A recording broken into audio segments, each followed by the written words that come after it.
Hi అండి, అందరూ ఎలా ఉన్నారు? బాగున్నారా? నేనైతే చాలా బాగున్నానండి. మీ అందరూ కూడా బాగుండాలని కోరుకుంటున్నాను. వెల్కమ్ బ్యాక్ కోనసీమ రుచులండి. ఈరోజు వచ్చి ఫిష్ కర్రీ చేయబోతున్నానండి. ఫిష్ వచ్చి ఇవి మేమైతే కొయ్యంగా అని అంటామండి. మరి మీ ఊర్లో మీరేమంటారో దీన్ని కామెంట్ చేయండి. ఈరోజు నేను కొయ్యంగా కర్రీ చేస్తున్నానండి. ఇప్పుడు నేను వీటిని శుభ్రంగా చేసుకున్నాను నీట్గా. ఇప్పుడు వీటిని కట్ చేసుకుంటానండి.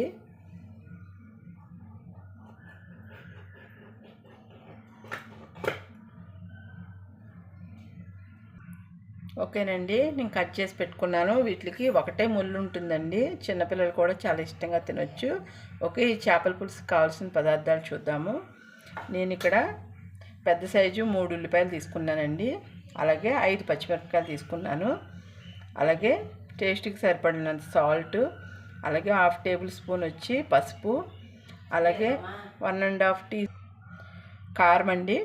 కారం అయితే నేను 2 టేబుల్ స్పూను, అలాగే కొద్దిగా అంటే 2.5 టేబుల్ స్పూన్ తీసుకున్నానండి. కొంచెం కారం మేము ఎక్కువగానే తీసుకుంటాం కాబట్టి. అలాగే కొద్దిగా అల్లం వెల్లుల్లి పేస్ట్ అండి, 1/2 టేబుల్ స్పూన్. అలాగే 1 టేబుల్ స్పూన్ వచ్చి గరం మసాలా అండి, కొద్దిగా కరివేపాకు, అలాగే నానబెట్టుకుని జ్యూస్ చేసి పెట్టుకున్నటువంటి చింతపండు అండి. ఇది మనం ఒక పెద్ద ఉల్లిపాయ సైజ్ అంత తీసుకుంటే మనకు సరిపోతుంది. ఎక్కువ పుల్లగా ఉన్నా కూడా కూర అంత టేస్ట్గా ఉండదండి. ఓకేనండి, ఇప్పుడు ఫిష్ కర్రీ తయారు చేసే విధానాన్ని నేను చూపిస్తాను. ఇలా మందంగా ఉన్నది బాండి ఒకటి పెట్టుకునండి, స్టవ్ వెలిగించి. ఇప్పుడు ఆయిల్ వేస్తున్నానండి. ఆయిల్ ఎక్కువగానే పడుతుందండి, ఫిష్ కర్రీ కదా. ఓకే, ఆయిల్ హీట్ అయ్యనివ్వండి. ఆయిల్ హీట్ అయ్యిందండి. ఇప్పుడు మనం కరివేపాకు వేసుకుందామండి. కడిగి పెట్టుకున్నాను కరివేపాకు ఎందుకు వేయాలంటే అండి, కూర మంచి స్మెల్ వస్తుంది, బాగుంటుందండి. అలాగే పొడవుగా కట్ చేసుకున్నటువంటి పచ్చిమిర్చి వేసానండి. ఇప్పుడు ఫ్రై అయ్యే కదండి. ఇప్పుడు ఆనియన్స్ వేస్తున్నానండి. ఆనియన్స్ మంచి కలర్ వచ్చేంత వరకు ఫ్రై చేసుకోవాలండి.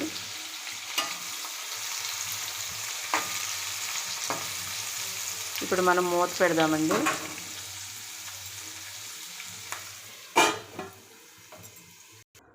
మూత తీసి చూద్దామండి కర్రీ ఎలా వచ్చిందో. చూసారా, ఆనియన్స్ అన్నీ కూడా ఫ్రై అయిపోయాయండి. ఇప్పుడు మనం ఇందులో అల్లం వెల్లుల్లి పేస్ట్ వేసుకుందాం.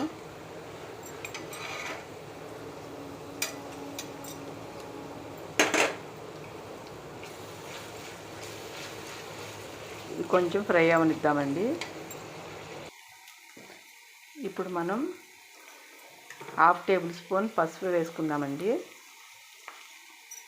అలాగే 2.5 టేబుల్ స్పూన్ వచ్చి రెడ్ చిల్లీ పౌడర్ కారం అండి. అలాగే 1 టేబుల్ స్పూన్ వచ్చి సాల్ట్ అండి. అలాగే గరం మసాలా అండి, ఇది ఫిష్ మసాలా అండి. ఇప్పుడు మనం బాగా కలుపుకుందామండి. గ్యాస్ని మీడియం ఫ్లేమ్లో పెట్టుకోవాలండి.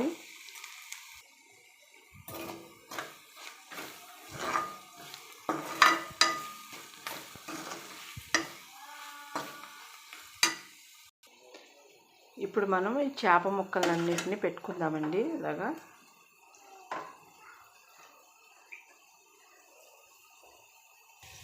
ఇప్పుడు ఒక్క నిమిషం అలా ఉంచి మూత పెట్టి ఇప్పుడు మనం చింతపండు వేసుకుందాం. ఎందుకంటే ఈ మసాలా అనేది ఫిష్కి పడుతుందండి, అందువల్ల ఒక్క నిమిషం అలా. ఇప్పుడు మనం దీంట్లో చింతపండు వేయాలండి. గరిటె పెట్టకుండా దీన్ని తిప్పాలండి. అంటే ఇలా ఇలా ఇలా తిప్పుతాం కదా, అలా తిప్పుతాం. చూసారు కదండి, గరిటె పెట్టడం వల్ల ఏమవుతుందంటే ముక్క చెదిరిపోతుందండి. ఇప్పుడు మనం ఎంత వాటర్ కావాలో అంత వాటర్ని వేసుకుందాం. ఎక్కువ వేసుకోకండి, చేప అనేది తొందరగానే కుక్ అయిపోతుందండి. అందుకనేసి చూడండి, నాకు ఎంత పులుసు కావాలో ఆ పులుసు మట్టుకి నేను వేసుకున్నానండి. ఇది దగ్గరగా అవుతుంది. ఓకే ఫ్రెండ్స్, ఇప్పుడు నేను మూత పెడతాను. 10 నిమిషాలు కుక్ చేస్తే సరిపోతుందండి. మీడియం ఫ్లేమ్లో పెట్టాలి. చూడండి, కూర అయితే రెడీ అయిపోయిందండి. ఎంతో టేస్టీగా ఉండే ఫిష్ కర్రీ అయితే రెడీ అయిపోయిందండి. నేను ఒక బౌల్లో తీసుకుని సర్వ్ చేసుకుంటానండి. ఓకే ఫ్రెండ్స్, ఎంతో టేస్టీగా ఉండే ఫిష్ కర్రీ అయితే రెడీ అయిపోయిందండి. మీకైతే చాలా బాగా నచ్చుతుందండి. మీరందరూ కూడా ట్రై చేయండి. అన్నీ కూడా చాలా బాగా పర్ఫెక్ట్గా కుదిరాయండి. మీ అందరికీ కనుక ఈ టేస్టీ ఐటమ్ మీకు నచ్చితే ఫిష్ కర్రీ లైక్ చేయండి, షేర్ చేయండి, సబ్స్క్రైబ్ చేయటం మర్చిపోకండి. ఒక లైక్ చేయండి, మీ ఫ్రెండ్స్ ద్వారా లైక్ చేయించండి. ఓకే ఫ్రెండ్స్, ఎంతో టేస్టీగా ఉండే ఫిష్ కర్రీ మీరు కూడా ట్రై చేసి ఎలా ఉందో కామెంట్ బాక్స్లో కామెంట్ చేయండి. మరో కొత్త రెసిపీతో మళ్ళీ మీ ముందుంటానండి. అంతవరకు సీ యూ, బాయ్ అండి.